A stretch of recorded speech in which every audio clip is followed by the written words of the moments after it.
Hey YouTube, what is happening? How is it going? Yes, I'm back after such a long time.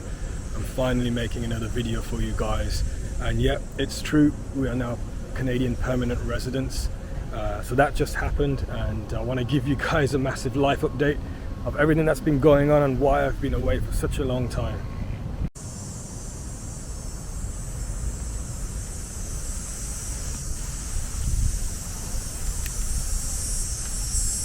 Hey guys, I just about found a somewhat shaded spot. It's above 30 degrees today.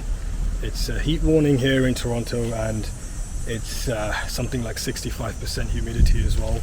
So I've managed to find myself a place where I can sit down and try and give you guys an update of everything that's been going on and exactly where I've been. So I want to cut straight to the chase here, guys. I was in a job that I was working around the clock, which meant that I was driving almost 4 hours every day. 4 hours every day for about 1.5 years. And so this really consumed my time. It was insane. I had to get through it. There's nothing really else I could do. We've become permanent residents, which is the great news. I've quit that job, which is also some new news. And I've now got a different full-time job here in the city of Toronto. I'm still here. It's been 4 years, guys, since we arrived, and what a journey it's been. Honestly, I look back at some of my videos I used to make and how really the environment can affect your mood, affect the way your content comes out, affect the way you make videos. And for the first time for a long time, we've had good news. So if I was trying to make those videos, you'd have some noisy videos driving from my car 4 hours every day. I just didn't think it was going to happen. And when you're driving in Toronto, you're just fighting traffic and also risking your life, to be honest. That's how bad people drive out here. So I didn't really think it was going to work. So I'm finally back in a happy place. I'm at the park, which I normally come to when I come for running or jogging and stuff like that. And I wanted to come out and give you guys an update. Yep, it's right, it's true, we've become permanent residents. What a journey that was, unreal. Whether you like it or not, by the time you come to Canada and you step off that plane, really the clock's ticking, and you're working towards your permanent residence. Whether you like it or not, you're part of the process. And so really the journey began from 2019, I would say, when we first tried to apply for the IEC working holiday visa. And ultimately I was rejected for the first 1 or 2 years at least. The first year we were too late to the pools. The second year I turned 31, got kicked out of the pool, had to find a recognised organisation, and eventually we got back in the pool, we got selected. COVID happened, sat around for 1.5, 2 years like everyone else pretty much, and then finally we made a selection. We landed in Toronto in 2021, and we had 2 years of a work visa then. That expired, I got an LMIA. That took 8 months and a lot of my time and energy. And technically that would have also expired by now. That was only for another sort of 1.5, 2 years. And ultimately we made the points. I did the English test, I'd done the CELPIP and the IELTS. It was absolutely bizarre experience. But I did them over, I got the maximum points that I needed to. I did the biometrics, guys, I did the medical report, I did the background check. I did absolutely everything I could, and ultimately, you know, the whole process, I would say, took us a year from getting the invitation to getting a confirmation of our permanent residence. There's nothing really you can do about it. There's a few things there, but you're part of a process, and you're going to be in that process, and until you get out the other end, you're just going to have to sort of grit your teeth and get through it. We racked up the points to something stupid like 530, I think 536. Absolutely out of whack, guys. It's this year and last year have been the highest points ever, I think, for coming to Canada as an immigrant. And before, you know, the points used to hover around the mid 400s, and they haven't even entered the 400s in the last 2 years. It's been 500 and upwards. And so we made up the points and we got through all of that, did the English test. I had the foreign work experience, I had the local work experience, because I've been here for 4 years now. At the time it was around 2 years and something, so you get points for everything. But ultimately, guys, the story really is that I'm now 36, and anyone that's past 30 usually tends to just back off and walk away from immigration here in Canada, because you lose points. You lose 5 points for every year that you're over 30. So I would have lost almost 20 odd points when my application was live. And so really we were up against it. You know, there's a lot of immigration here. There's a lot of kids from India, a lot of people from China, Philippines, Bangladesh, and some of these guys are really well educated. They have doctors, they have masters, and you get additional points for all of this stuff. So really, being in my mid-30s and being up against, you know, some of these candidates that are in probably the mid-20s with all of these qualifications, many people would walk away from what I was trying to do. But I was determined, and I had to find a way. I had the LMIA, which gave me 50 points. Now that's all changed. You don't get the 50 points anymore. If you're on a low wage, you have to be on a high wage. Everyone has a set path and a certain timing. I guess this was just our timing, maybe our luck. So we did everything that we could to get our points up, and once the LMIA points kicked in, the 50 points, and the 2 years of local work experience kicked in, our points really went past the 500 something mark. So that really helped us, and then it was time to get invited. We got invited to apply. We paid the fees, we did all the documents, I did all of the application myself. I had sort of lawyer consultants, I guess, that I talked to about my application, and they helped along the way. And I essentially did it myself. I think, you know, everything went smoothly. The only thing really was that around, I would say the October of last year mark, we really didn't hear anything back for a long time. And then in March, I got my local MP involved, and all of a sudden the following week, I had updates in my profile for my permanent residence. So it does work.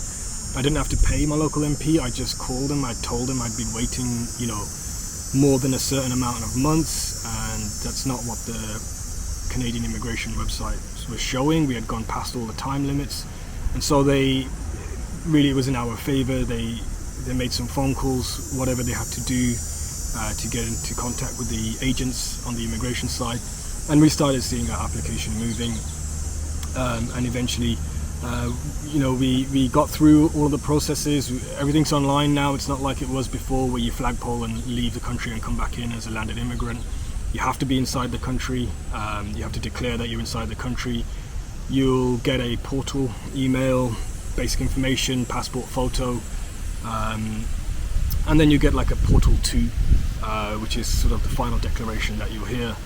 And once you get the portal email, it's a month thereabouts, maybe 2, until you get the ECOPR, which is the confirmation of permanent residence, which we've now got. So that was obviously a huge relief, and all the effort and everything that went into this move that had been planned since 2019.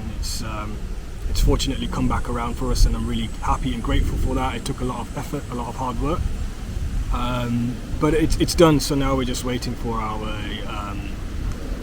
our permanent residence cards that come through the post, and once they come through the post,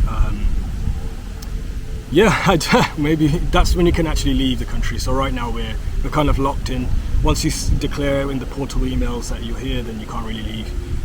I'm sure you can do some other paperwork, do some more processes, but we decided just to stay. So maybe it's time for a vacation, who knows. So that's all of the updates with the permanent residence. There's more details, there's more nuances to it. There's a lot of in between and waiting and uploading and all this kind of stuff that you go through. So that's been the update with permanent residency, guys. Thank God it's done. I changed my job. That gave me the time to come out here and do stuff like this. Everything happens for a reason. It was a tough old job, got through it. Going onto the LMIA, you're on a closed permit. It really hinders your options. And then, of course, being, waiting on immigration and pending and all that also limits your options. And so for a long time, for the first time after a long time, we finally feel somewhat liberated, I guess. We have our freedom back. We have our choices back. I'm able to choose who I want to work for, where I want to work, where we want to live. Options open up, and the path becomes a little bit more easier. It still doesn't feel real, to be honest, how we've become permanent residents. I'm not sure when it will.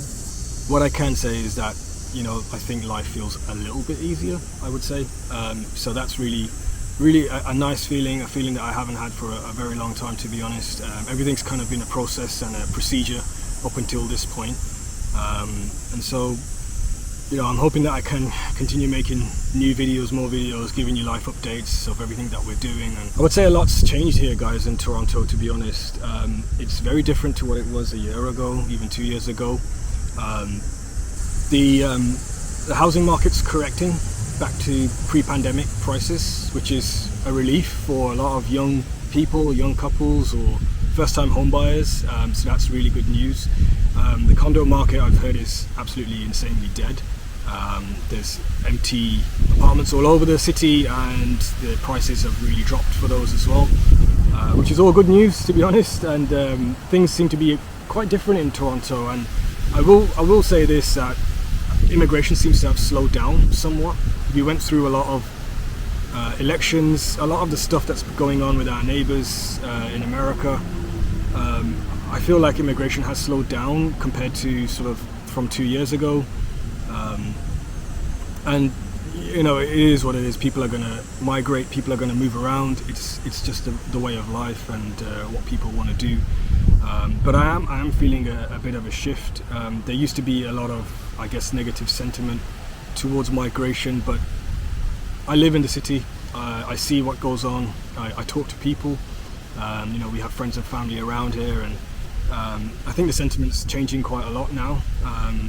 Some things have shifted. It's a better feeling, I think.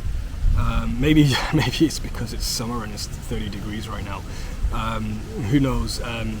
But ultimately, I can show you later in the video. There's just a number of cranes around the city.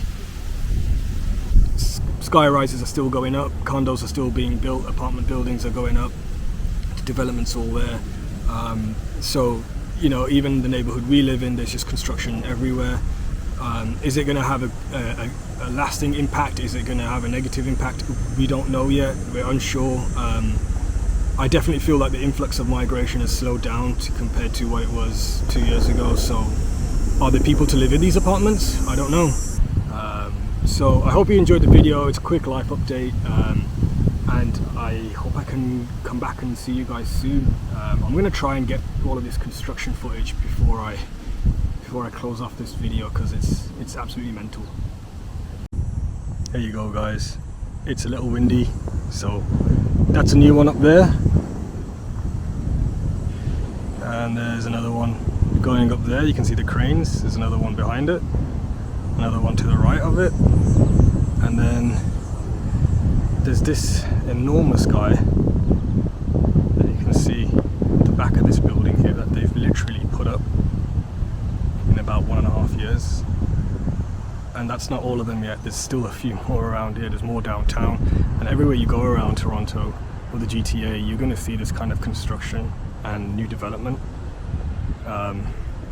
And in some ways, it's exciting to be a part of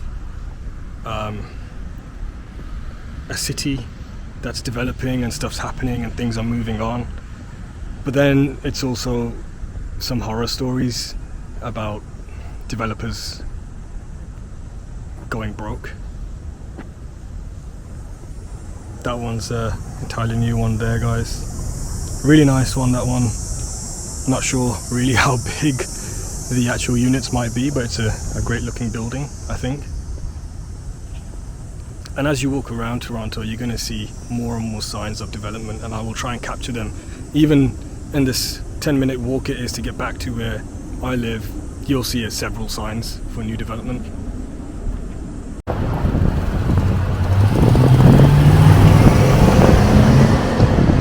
Yep, they put this one up in about 1.5 years. Pretty impressive.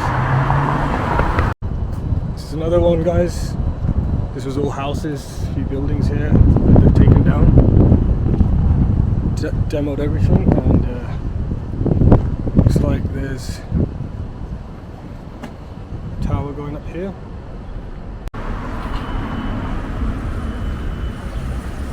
And then there's another one, guys, coming up right behind me here, which they've turned into kind of a racquetball, pickleball kind of place for all these young hipsters to hang out at. It's a cool use of the space before another tall building goes up.